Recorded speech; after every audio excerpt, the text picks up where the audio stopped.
For the best in Sooner football recruiting news, then it's time to get locked in with Parker Thune and Grayson Singleton.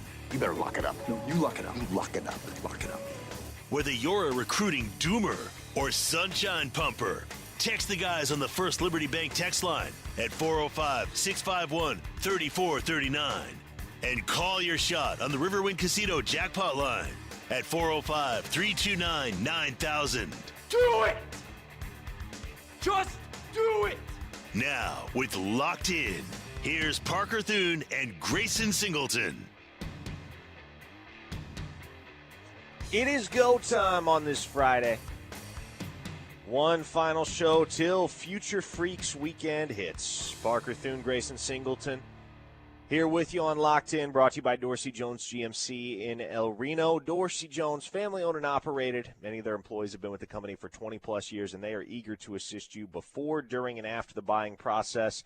They offer outstanding service, including half-price oil changes on Saturdays. So many reasons to head out to El Reno and check out what Dorsey Jones is doing every day. If you want to hit us up, please do so on the First Liberty Bank text line, 405-651-3439. Bank like a champion with First Liberty Bank. Text like a champion here on Locked In, 405-651-3439. And there are so many storylines heading into Future Freaks weekend, Mr. Singleton. But at the top of the list for me, now that we've confirmed, okay, this is happening, he's taken the visit, this is worth talking about. Obviously, there's been a lot of Penn State buzz the last few weeks for Case Alexander, the four-star linebacker out of Washington, Oklahoma, just down the road. He's got an older brother at Penn State. Obviously, Dad Steven is an OU legend from the mid-'90s who went on to play a decade in the NFL. But the buzz has been for Penn State in Case's recruitment as of late. However, he's going to be on campus in Norman, America tomorrow. So it would seem Oklahoma's got a shot to reverse the trend here. Brent Venables and the Oklahoma staff, they ain't hear no bell in the Case Alexander recruitment. No, I mean, it's good for them that they decided not to concede the race to Penn State, not like they were ever going to. But you keep pushing for a guy, especially one that's right down the road with the close proximity that Case Alexander has to Oklahoma. And I do think that the Cooper Witten commitment probably had a little bit of something to do with this in terms of giving Case Alexander something to think about, because I don't think it's out of the realm of possibility that Cooper hit him up after he locked in with the Sooners and said, hey, let's be this next great linebacker tandem at Oklahoma. So I do think the Cooper Witten decision gave Case a little bit something to think about. Would I surmise that Oklahoma has jumped Penn State with the familial connections and just the fact that that family is very comfortable with Matt Campbell and his staff? I wouldn't go as far as to say that, but it is a good sign, and I do think there's other things that factored in to why he's going to go ahead and take this visit. Case Alexander, in the latest Rivals 300 update, remains a national top 150 prospect, according to Rivals. Now, in the composite, in the Rivals industry ranking, he's on the low end of the four-star spectrum, number 340 overall in the country, number 28 among linebackers. That's mostly because both 24/7 and ESPN regard him as a modest three-star prospect. But the folks at Rivals, which at this point certainly has the most expansive staff in the recruiting industry with some of the moves they've made recently, they have him number 11 in the country among linebackers in the 2027 cycle, the number 4 player in the state of Oklahoma. And when you start to examine the rankings within the state, Grayson, and we've talked about the fact, because it's been reality for upwards of 6 months now, or close to it, Cooper Hackett and Caden Penny are the top two. They're probably going to be the top two within state lines until signing day. They're both OU commits. But your number 3, number 4 players in the state are Gabriel Osborne and Case Alexander. And it's not going to be easy for Oklahoma to win those battles. Nothing has ever been a certainty. Nothing has ever been even a strong likelihood, I would say, with either of those two guys, especially since Matt Campbell landed at Penn State and the Nittany Lions became more of a contender with Case. But there's a path. There's a path. I'm not trying to sound like Porter Moser here, but there's a path for Oklahoma to potentially sign the top 4 players from within state lines. That has not happened in a while. And it's a weird development that hasn't happened in a while because Oklahoma's the only blue blood in the state. And, I mean, look, I can admit that Oklahoma State is a far cry below Oklahoma in terms of the national football hierarchy. So it is kind of wild that this has not happened in such a long time. But if you're Oklahoma, this 2027 class is one of the more talented that we've seen in a single class in a while. So this would be the time to reverse that sort of a trend and get back on board with that, especially if you combine it with all of the national recruiting that you've done, the guys that you have landed with commitments. Some of them a little bit hot and cold right now with how we're feeling about them, even though they are committed, Damari DeJean. But ultimately, you're off to a good start, and if there was ever a year to do it and ever a year to reverse that trend, this would be the year to do it. By the way, I know we're going to get the question, so I'll just jump ahead of it here. When was the last time Oklahoma signed the top 4 prospects within state lines? You have to go back a full decade, Grayson. You have to go back a full decade to the class of 2017. That was quite a class for Oklahoma. Bob Stoops' final class before passing the torch to Lincoln Riley. And the top 4 prospects in the state of Oklahoma that year were 4 names that you'll recognize. Justin Broyles was number 1. Levi Draper was number 2. And then you had Trey Brown and Isaiah Thomas, number 3 and 4. Oddly enough, the guy that turned out to be the best of the bunch in state that year, Creed Humphrey, he was number 6. But the top 4 prospects that year in state were Broyles, Draper, Trey Brown, Isaiah Thomas. You look at recent history since then. That was the class of 2017. Class of 2018, Oklahoma signed 2 of the top 4 in state. Josh Proctor went to Ohio State. Casey Thompson went to Texas. 2019, Oklahoma only got 1, Marcus Major. Also among the schools that signed top 4 prospects in the state that year, Michigan, Oklahoma State, Nebraska. In 2020, Oklahoma got Andrew Raym, the top prospect within state lines, but Arkansas, Missouri, Nebraska, each of them signed one of the top 4 players in state as well. Oklahoma split the top 4 in 2021 with Oklahoma State and with Arkansas. In 2022, they shared it with Oklahoma State and Florida. In 2023, shared it with Texas A&M, Arkansas, Michigan State. This is about where things start to get a little bit weird because you have the NIL era and you have schools making a push into the state that hadn't previously been there. 2024, Oregon and Vanderbilt both signed a top 4 prospect from the state of Oklahoma. 2025, Oklahoma kept the top 2 home in Elijah Thomas and Tristan Haynes, but Roderick Scholl went to Auburn, and Oklahoma did actually sign the number 4 prospect in state as well, and C.J. Nixon. So they were close in 2025. In 2026, Oklahoma didn't sign a single top 4 player within state lines. Mason James went to Washington, Taj Overton to Missouri, Daniel McMorris to Cal, and Jalen Battle to Baylor. But here in 2027, man, there's no guarantee, to be clear, there's no guarantee that it's going to be Hackett, Penny, Gabriel Osborne Jr., and Case Alexander atop the in-state rankings. You have guys that are going to have a say in that conversation, the likes of Samaj Stanford and Izzy Hammonds, and certainly a couple guys that are leaning towards Oklahoma as well, in Ben Kolar and Graydon Howell. But we're having this conversation much more seriously than we have had it in recent years as far as the potential for Oklahoma to cleanly sweep the state's top tier. And that's big time. And it also it kind of marks a full recovery from Lincoln Riley. And we all know Lincoln Riley didn't really put a whole lot of emphasis on recruiting the state of Oklahoma, and hence why that trend that you just laid out over the last decade was able to occur. But it is weird to me. Is it weird to you, Parker, that obviously this coaching staff and front office personnel as well has done a lot better recruiting in the state of Oklahoma, but they've also prioritized getting the best players from all corners of the country, which is kind of what Lincoln Riley was doing in a way?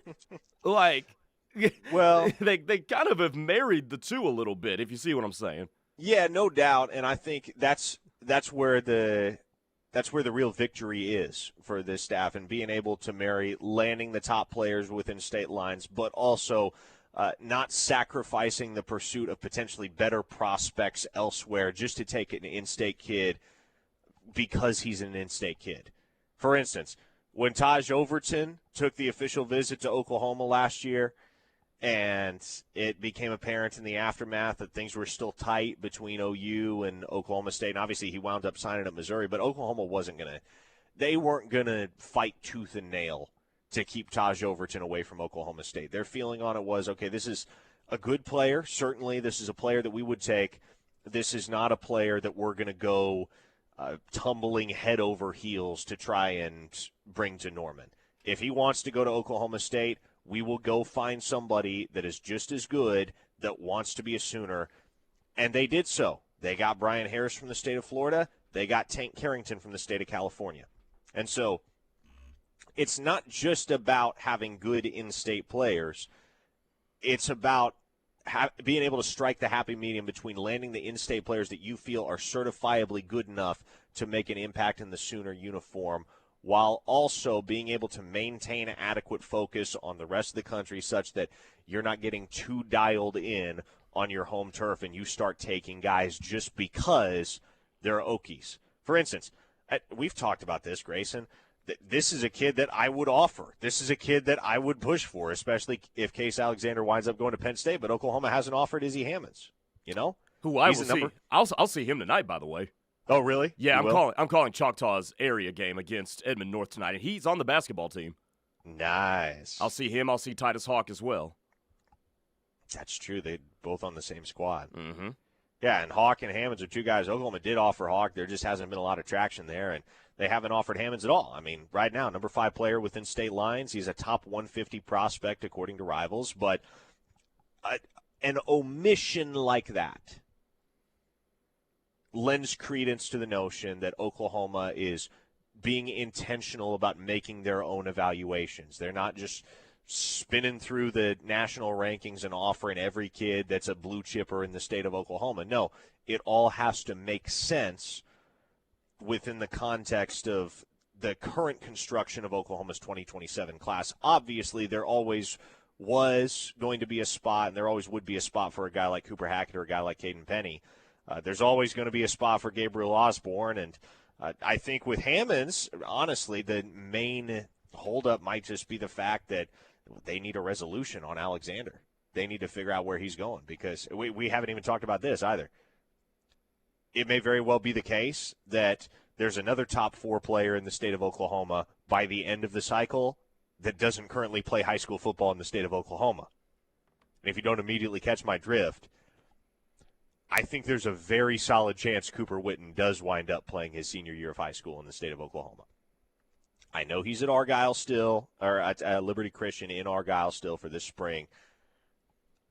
I think it's quite possible, and some I've talked to even consider it likely, that he winds up transferring over the summer to play his senior year within state lines. So that's another factor that could come into play with this whole conversation. But that's part of the reason why Oklahoma hasn't gone after Izzy Hammonds, or part of the reason why you can't just immediately jump in on a kid like that once you catch wind of his junior tape, because it's long been the case that Oklahoma has held a commitment from Taven Epps and has been in the driver's seat from Cooper Witten. He obviously committed earlier in the week. You're not going to take 4 linebackers again after having taken 4 linebackers in the 26th class. So you have to figure out, okay, is Case Alexander going to be a Sooner and we can just call it good, or is Case Alexander going to go to Penn State? And then maybe at that point there's a space that opens up. There's a margin that opens up for us to be able to pursue a guy like Izzy Hammonds. Yeah, no doubt about it. And I'm excited to see them play. I'm excited to see Gabe Osborne play basketball tonight, because the game before theirs, Mustang plays Southmore, so that'll be fun too. First Liberty Bank text line, a texter in the 740, state of Ohio, says OU has the worst. I want to see what you think about this, Parker. OU has the worst home state advantage of any blue blood. Oh, man. I mean,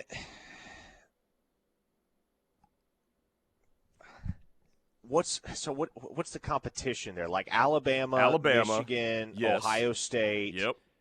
Notre Dame and USC. Like, are we saying 6 blue bloods? Notre Dame, add USC, 7? Nebraska, I guess. I would add Texas into there, especially with their pool now. Boo.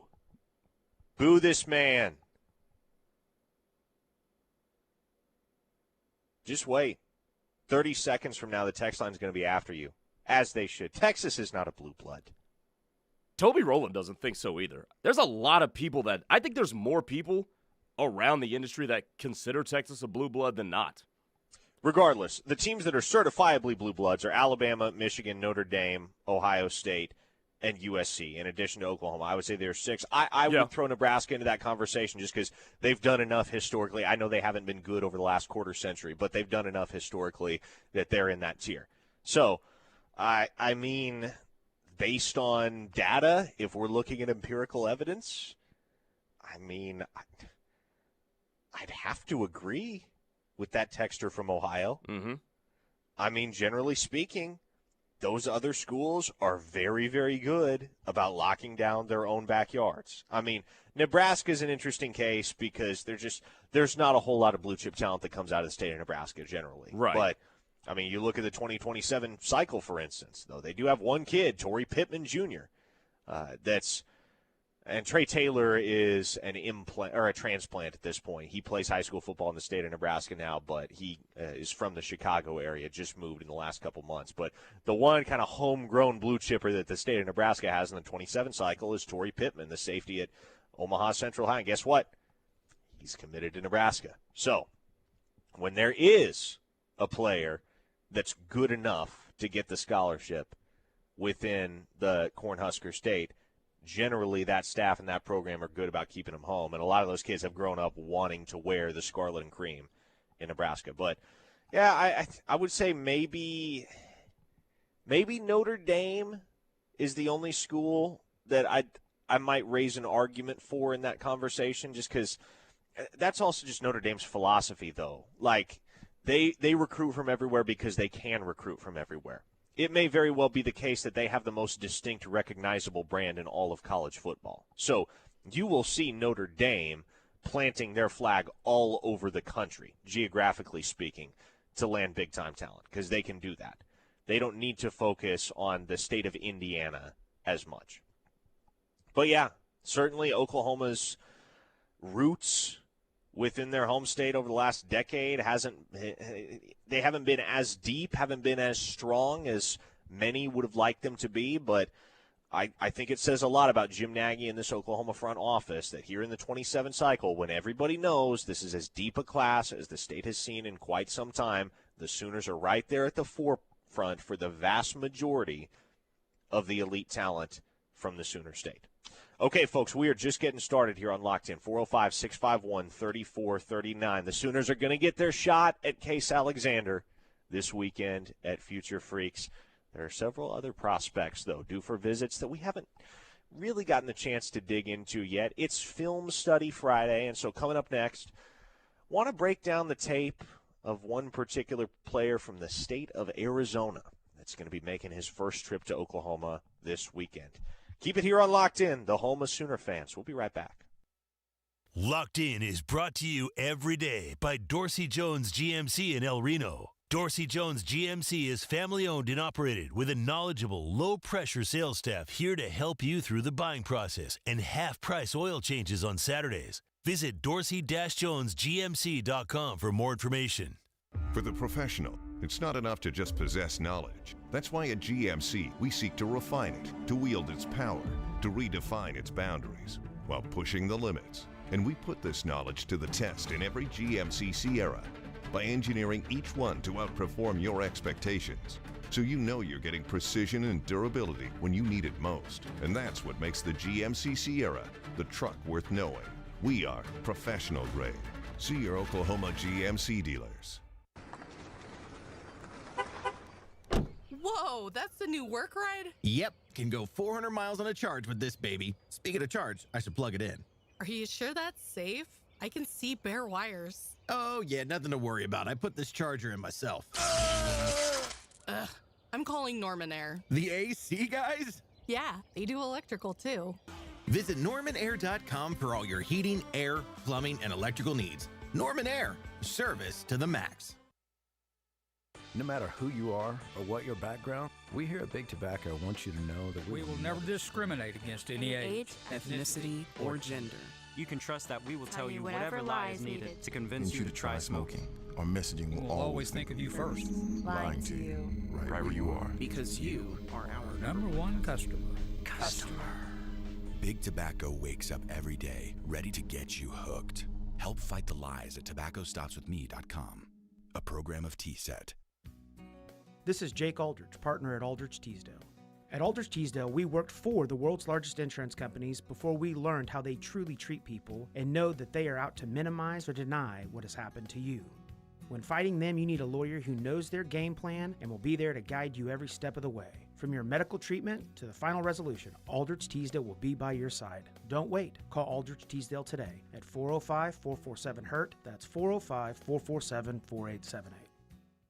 Hi, Josh Helmer here for my friends at Auto Image USA in Norman, where they have everything you need to upgrade your ride. At Auto Image USA, they have so many services for you like paint correction, window tint, paint protection film, or maybe you want that boat, RV, or car looking brand new in the interior again with the top-of-the-line detailing. Plus, you can get their Enviro Shield paint and interior fabric protection backed by their 3 or 5 year warranty. Call them today, 405-321-4444. They are the best. Check them out. Aging well means staying healthy, active, and independent.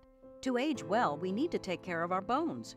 10 million Americans have osteoporosis, a hereditary disease that makes bones weak and more likely to break. Thankfully, we can all take simple steps to improve our bone health at any age. Eat a healthy diet that is rich in calcium and vitamin D.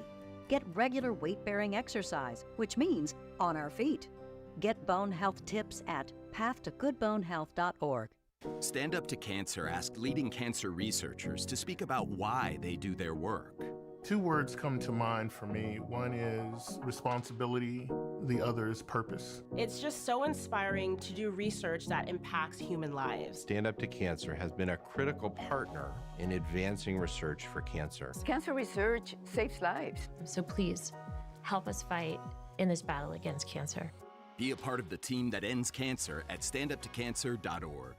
The defending national champion OU women's gymnastics team hosts Texas Women's University on Sunday, March 8th in the final home meet of the season. It's your final chance to catch the flips, fun, and family-friendly entertainment of the best collegiate gymnasts in the country. Tickets start at just $12 a piece. Or grab a Sooner Sunday 4-pack of 4 tickets, 4 hot dogs, 4 sodas, and 1 popcorn, all for just $40. Reserve your seats today at Soonersports.com.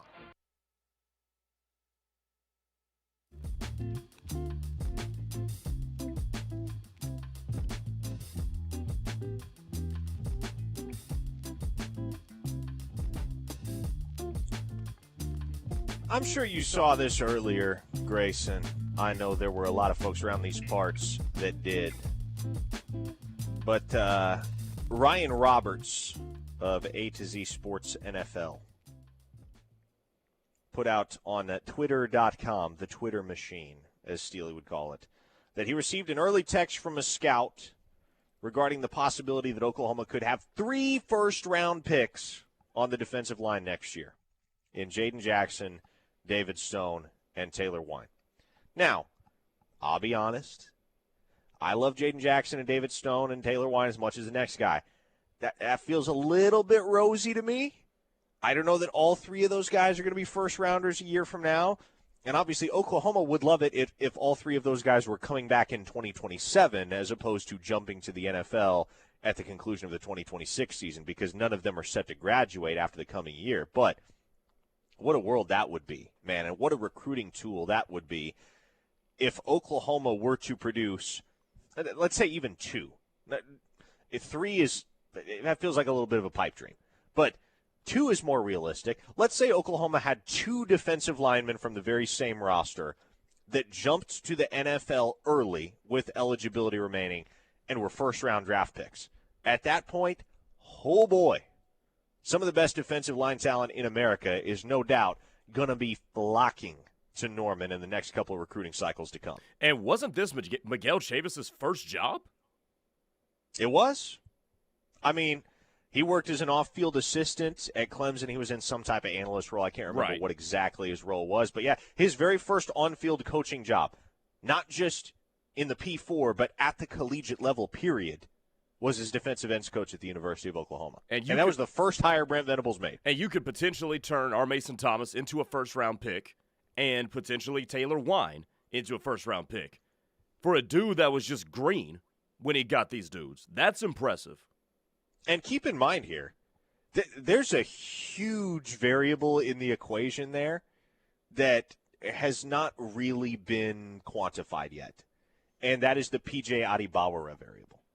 Because we know what David Stone and Jaden Jackson and Taylor Wine are capable of doing because they've put it on tape and they've put it in the stat sheet as far as production goes. PJ is one of the most physically gifted defensive linemen that has ever worn the uniform at Oklahoma. But to this point, it has not really materialized into elite production. He's got 1 year left. He's got a prove-it year coming up. If he explodes to even he doesn't have to explode the way that Taylor Wine did in 2025. If he is 70 to 80% of the player that Taylor Wine was in 2025 this coming fall for Oklahoma, if he has that type of a level up, PJ Adebawore is going to be the type of guy that, despite what will be a modest resume production-wise over the course of his college career, he is going to test well enough, and he's going to have the freaky measurables, the point where they're probably going to be having top 50 conversations about that guy next spring, too. It'll kind of be the opposite of R. Mason Thomas in a way, because R. Mason Thomas had to put together a lengthy resume of production because he doesn't have the freakish measurables that PJ would have. But, you know, PJ's an interesting one to watch this year, too, because of the departure of R. Mason Thomas and of Marvin Jones Jr., by the way. That leaves the door open for PJ to bust it down and become a mainstay in the starting lineup at defensive end. Like, I don't look at him and think there's any excuse why he should not be opposite of Taylor Wine, given the guys who left and given the steps that he took in 2025. So, to me, he's one of those wild card X-Factor type of players on the entire Oklahoma squad that you need to be watching for going into 2026. The last box to check for him is production. That's the only box he needs to check to be in those top 50 conversations next year, because he has always been a freak of an athletic specimen. He has cartoonishly long arms. He bends incredibly well. He's got a great first. He was a 5-star for a reason. He was a 5-star prospect back in the 2023 cycle. And so if he puts it on tape, that is somebody that could be drafted just as high, if not higher, than anybody else on the roster next year, but it has to show up on tape. Now, I say all that because the next guy I want to talk about here, as we continue to break down the Future Freaks weekend that is to come for Oklahoma, is a really intriguing defensive line prospect from the state of Arizona that I know both you and I have had a chance to examine on film. This is a guy that's making his very first trip to Oklahoma this weekend, and a guy that Oklahoma did not offer until very recently. It's only been a few weeks since the Sooners got involved. But I believe last year was the very first year of football for Yazine Zion, 3-star defensive end out of Desert Edge High School in Goodyear, Arizona. Sound familiar? It should. Mikael McCreary? That's the very same school that Michael Davis is from. That one. Current Oklahoma cornerback commit in the 27 cycle. So the Sooners maybe leveraging for a little twofer there at Desert Edge. But Yazine Zion, longtime hooper. He's got a basketball background, new to the sport of football. 6'4", in the neighborhood of about 265 pounds. And immediately when you hear those measurables, 6'4", 265, many people are going to be thinking, okay, that's a guy who's a defensive tackle at the next level. That's somebody that you bulk up, you get him to 290, 300, and he's playing defensive tackle. I will tell you, in speaking with program sources on the matter, that's not how they see Yazine Zion right now. They're open to the possibility that he bulks up and winds up playing defensive tackle, but they see him first and foremost as that big-bodied, strong-side defensive end like Taylor Wine. And I think the basketball athleticism that he brings to the football field is part of the reason why they see him first and foremost as a DN, Grayson. Yeah, no, and it makes a lot of sense because he is, I'll borrow your phrase, cartoonishly athletic. He's incredibly athletic, especially for a dude who is that big. And he's not a body type like what we got used to talking about with Jake Krell or even a Dane Bathurst in the last recruiting cycle. He doesn't strike me as lean as that guy, as those guys. He's a lot more built and wider than those guys are, but still possesses a nice bend around the edge and can still turn the corner and get after the quarterback.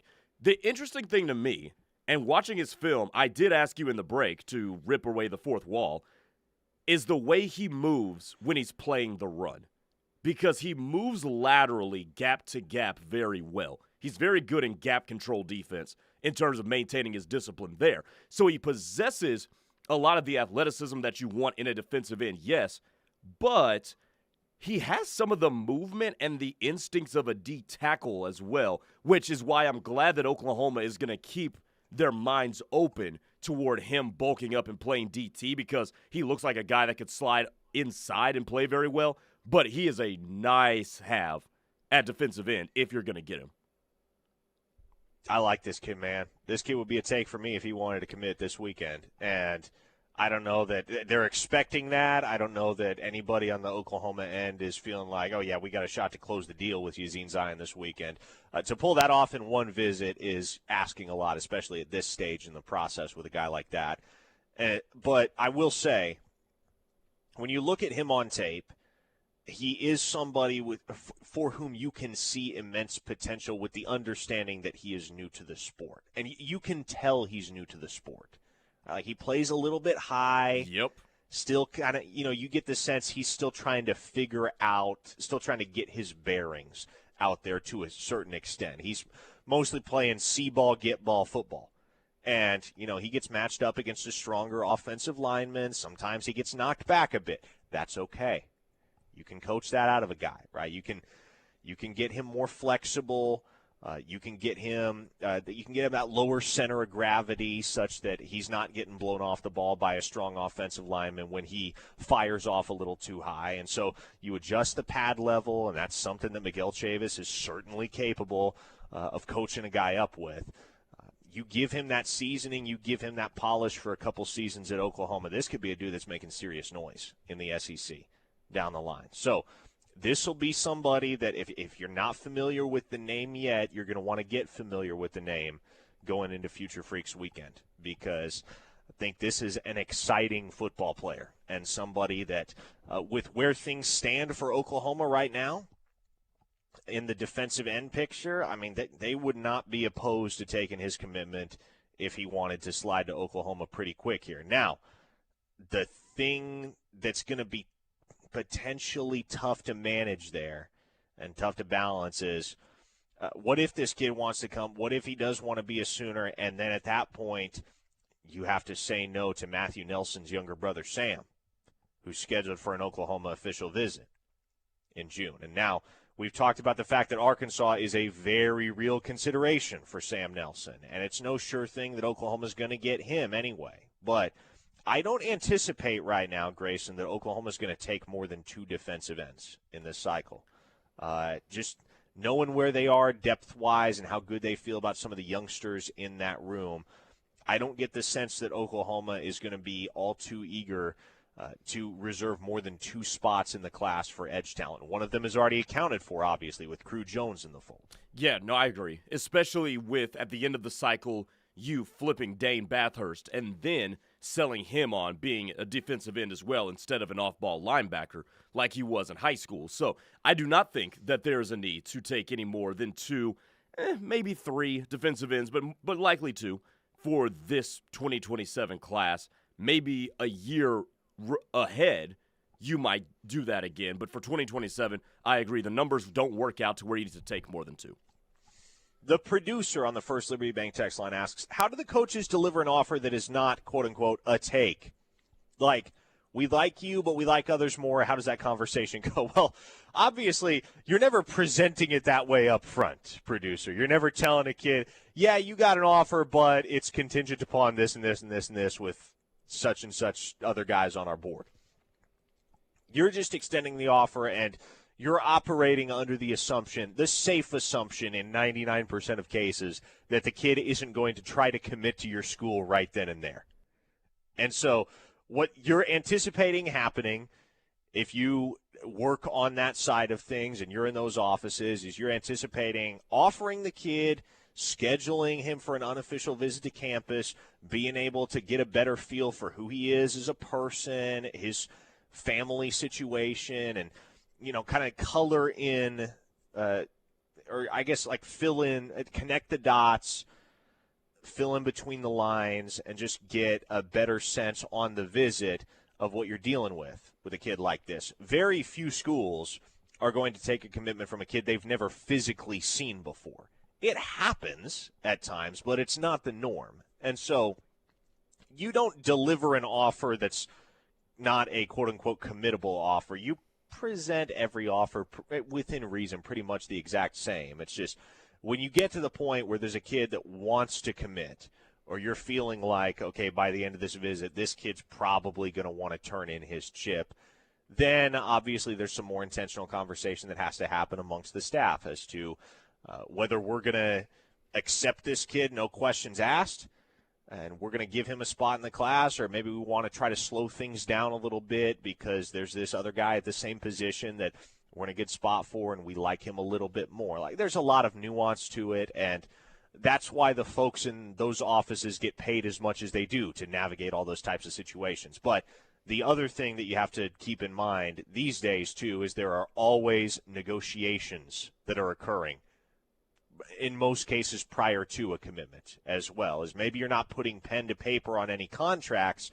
but you're coming to terms with both the kid and his representation, whether that's a parent or an agent or whoever, as to what the dollar amount is going to be if he chooses to sign at the University of Oklahoma.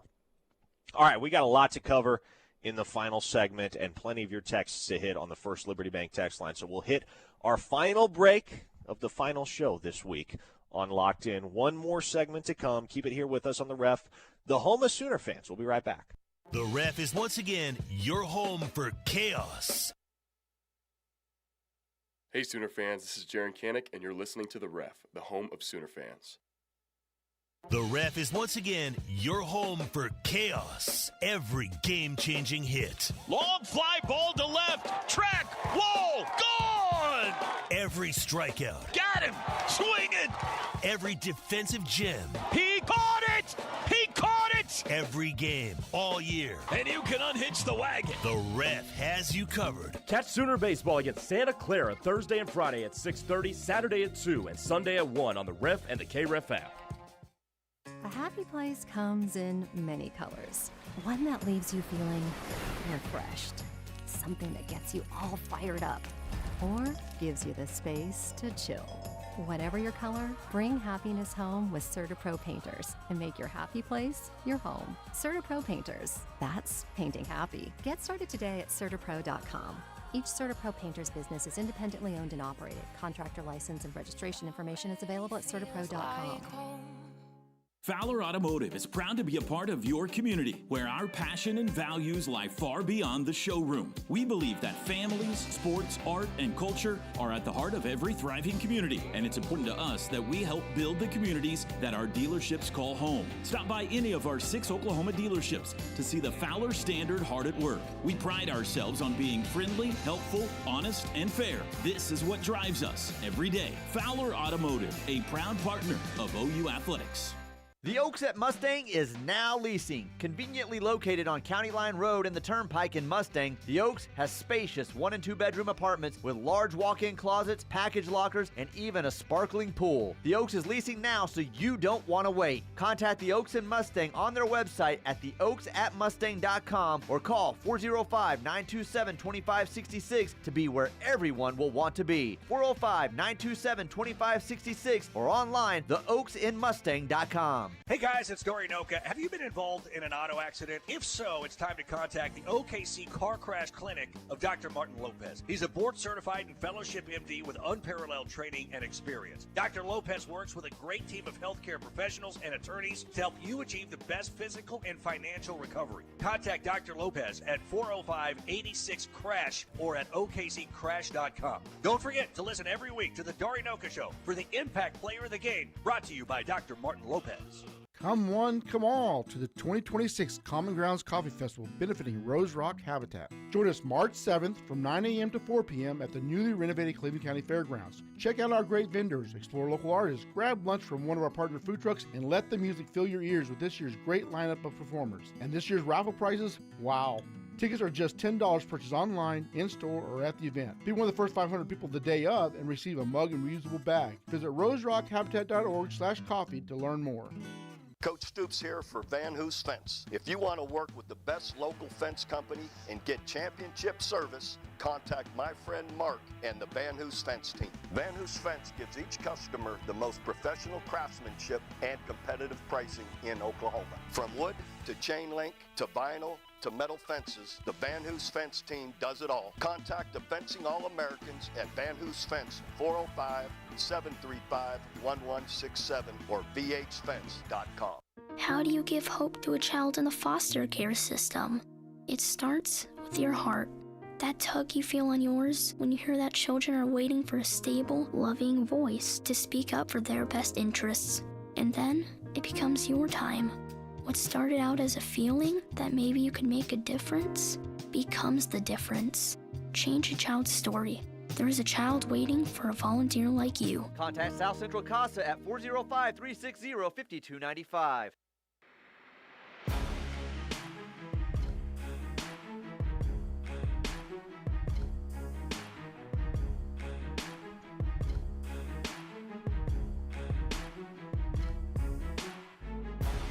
Final segment of Locked In before we pass it along to the guys from the Rush. Tyler and Ted will take over at 3 o'clock, and they'll have you until 6, as always.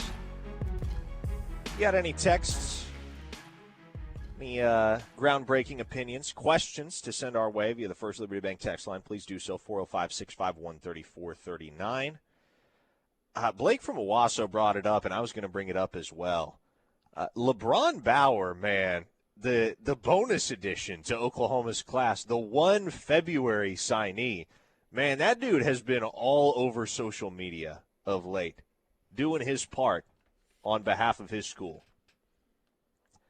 The amount of tweets that dude has fired off to other recruits, in particular, a few that he's specifically directed tweets to, but also just general tweets touting Oklahoma as the place for recruits broadly across the country, man. This dude, he obviously had no time, no opportunity to peer recruit in the 2026 cycle, but, man, he's getting after it with those 27s for sure. And as Blake pointed out on the text line, he recruited, or I was on Twitter recruiting, I should say, 5-star safety Jaquan Snell out of Waxahachie, Texas, who's currently committed to Texas A&M. Oklahoma, by the way, just offered Snell's younger brother, Aaron, a 2028 defensive tackle earlier this week. So I don't have the expectation Jaquan Snell's going to wind up at Oklahoma, nor do I have the expectation that another kid, LeBron Bauer, shouted out on Twitter, Gideon Gash, defensive back out of Michigan that we talked about yesterday on the show pretty extensively. I don't have the expectation either that those guys are going to wind up in Oklahoma's class, but you always love to see dudes that are out of the headspace of the recruit and are moving on, they're signees or enrollees, and they have every reason to be hyper-focused on what lies in front of them. But a guy like LeBron Bauer, man, for him to be putting in all that work that he's putting in on behalf of Oklahoma via social media to make sure that elite talent keeps rolling through Norman, man, you can appreciate that about a kid, especially a kid that didn't have a whole lot of hype when he signed with Oklahoma. That wasn't a dude that, his signing with Oklahoma, his commitment to Oklahoma at the beginning of February wasn't met with a ton of fanfare nationally. Well, and that's why it's no surprise to me that he's doing all this peer recruiting, going out of his way to do so, because the school took a chance on him. And the school saw him as a late ad and said, you know what, hop on board, we're going to take care of you, we're going to make you feel at home. And it's those sorts of kids who are going to want to go out of their way to say, hey, this place is making me feel like home. This place wanted to take me when nobody else did. Come on board. I have zero surprise. Tattoo Baker on the text line wants to know, when is Grayson going to recruit on the timeline for OU? That's not my job.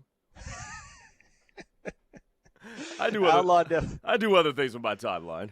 The Outlaw Devil asks, could OU close the cycle with a top 3 class? Absolutely they could. And, if things go a certain way this weekend, Oklahoma might be the consensus number 1 class, might have the consensus number 1 class across the industry. Right now, they're number 1 with 24/7.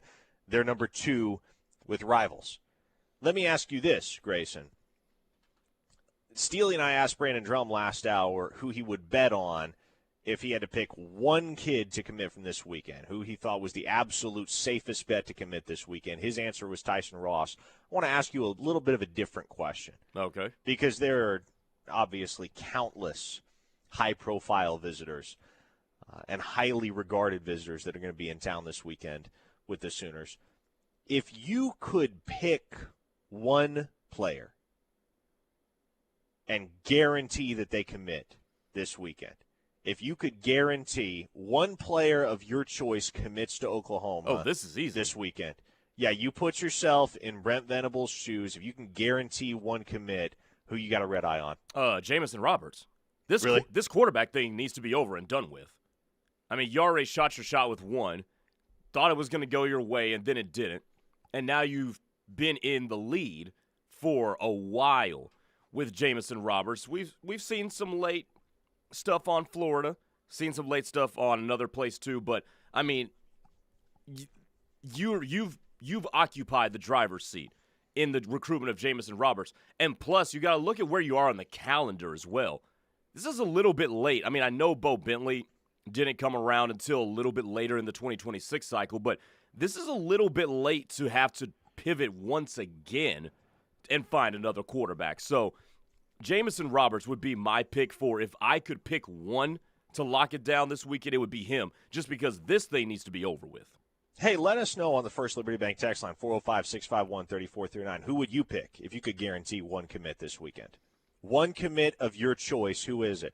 My answer, man, and I'm tempted to say Bodie Sparrow here because I am convinced. I am all in on Bodie Sparrow being a big-time college football player one day. I think that dude's going to be a stud at Oklahoma or wherever he lands. I think he's going to have an outstanding college career. But to me, if I could guarantee one commit, the answer for me is Seneca Driver. Because that is an elite game changer at a position where OU has not had an elite game changer in a long time. You probably have to go back to Mark Andrews to find the last time Oklahoma had a national top-tier tight end. Braden Willis was good. I want to give a nod to Braden Willis. He was solid. Braden Willis wound up being a 7th-round NFL draft pick, right? In his most productive season at Oklahoma, he had, I think, 550 receiving yards, something like that. He was good. He wasn't exceptional. Mark Andrews was exceptional, and he was somebody that every single time he was on the field, the defense had to know where he was, and they had to over-account for his presence. Seneca Driver can be the exact same type of weapon at Oklahoma, and he would be the highest-ranked tight end to sign with Oklahoma in the modern recruiting era. I believe that distinction is currently held by Jermaine Gresham. And he was not a 5-star. He was a high 4-star guy. Seneca Driver right now at number 18 nationally for Rivals. He doesn't officially have that 5th star yet, but if you're in the top 32 at the end of the cycle, you get that 5-star distinction. And so he is on track right now to be a 5-star tight end and to be the number 1 prospect in the nation at that position. To me, it is easily Driver. If you could guarantee me 1 commit, give me that kid. Couple other submissions on the text line, 405-651-3439. Kyle from Salisaw says, my answer is Gabe Osborne. Got to keep the elite recruits in your home state, bottom line. Sooners All Day says Bodie Sparrow, no doubt. And then Outlaw Devil says, OU fixing to be tight end you. Yeah, man. And honestly, I'm not expecting Oklahoma to get things done with Driver this weekend, but if they did, that would make life very easy the rest of the way, because then all you got to do is just go all in on Ben Kolar and tell Jason Witten to forward his mail to Norman North. And honestly, well, he may have a kid transferring to the area, potentially to a school like Norman North in the next few months, which could make it a lot easier for him to spend time around the school and recruit a kid like Ben Kolar, if indeed Kolar is still uncommitted by the time that were to roll around. A lot of hypotheticals baked into that scenario. But obviously you get Driver, man, you just sell out to go get Ben Kolar, and that's that. You have what is, in my mind, the best tight end class that Oklahoma has signed in the 21st century between those two. A 405 listener asks, when was the last time you felt this good about our recruiting? Not just the class, but the overall culture and staff. And here's maybe the best way I can answer that question. I don't really feel the need at this point to pump this class up or to pump up certain members of this class, because I think it all kind of speaks for itself in such a way that no class at Oklahoma has really spoken for itself since I've been on this beat covering recruiting, which spans, 6 years now? There's not a whole lot that I can say. There's not a whole lot that I can point out or highlight that is going to drastically impact the informed Oklahoma fans' opinion of this class, because everybody looking at it, everybody looking at the 14 commits that make up Oklahoma's 2027 class right now can see it's obvious, it's right there in front of your face. This is an elite recruiting class. This is what a championship recruiting class looks like. It ain't done, and there's still plenty of work that this staff has to do to lock in some key pieces, whether this spring or come summer during OV season. But there's a reason that this class is number 1 on 24/7 and number 2 on Rivals, and there's really not a whole lot of subjectivity baked into the evaluations of many of these players. If you turn on 30 seconds of tape, you can see, yeah, these are dudes that are going to be capable of playing high-level SEC football one day. Yeah, no doubt about it. It's not just us. It's not just the staff. It's not just the front office. It's everybody. And when everybody's on board with something, that generally means it's a pretty good thing, because you and I both know, Park, not too many things that everybody agrees on in the world today. This is true. This is true. That's part of the natural consequence of the era of social media. There's more stuff for us to disagree on than ever before. Not a whole lot of unanimous opinions. A 918 listener says the last 5-star tight end for OU was Keith Jackson. That may be true. I mean, that's back in the mid-'80s, and so I don't know what the premier recruiting publication was before the internet era, but I know they haven't had a 5-star tight end in the internet era. And so if you got to go back 40 years plus to find the last 5-star tight end that Oklahoma signed, I think that just cements Seneca Driver's status, to me and to many, as the most important visitor in town this weekend for Oklahoma. A 386 listener, that's the state of Florida, says, torn between Roberts and Driver. Getting Roberts would help speed up your wide receiver recruiting, plus being a Bama kid might help keep Hall locked in. And that's true. You got that Bama connection between Roberts and Trayvon Hall. Now, I don't know if getting Roberts guarantees that Hall stays committed. I don't know if you can make any guarantees of any kind right now that Trayvon Hall stays committed with the current status of his recruitment. But, yeah, it is generally the case. You get the quarterback locked in, everything kind of starts falling into place. And, hey, man, somehow we went all week without talking about the kid down there in Broken Bow, Graydon Howell. He's going to be showing up to campus this weekend for his first visit since picking up the offer, and I think it's fair to expect that he winds up in Oklahoma's class, barring some sort of drastic shift. Now, that could happen quickly. It could happen not so quickly. He could commit this weekend. That's not out of the question. It could take till official visit season before he's officially locked in. But I like Graydon Howell to wind up signing with Oklahoma. All right, folks. That's it for today. That's it for this week here on Locked In. On the other side of what will hopefully be a fruitful Future Freaks weekend for Oklahoma, we'll be back here, same time, same place on Monday to break it all down. Teddy Lehman and Tyler McComas take over next. It's The Rush right here on the Ref on the other side. For Grayson Singleton, I'm Parker Thune. Have a great weekend. We'll see you Monday.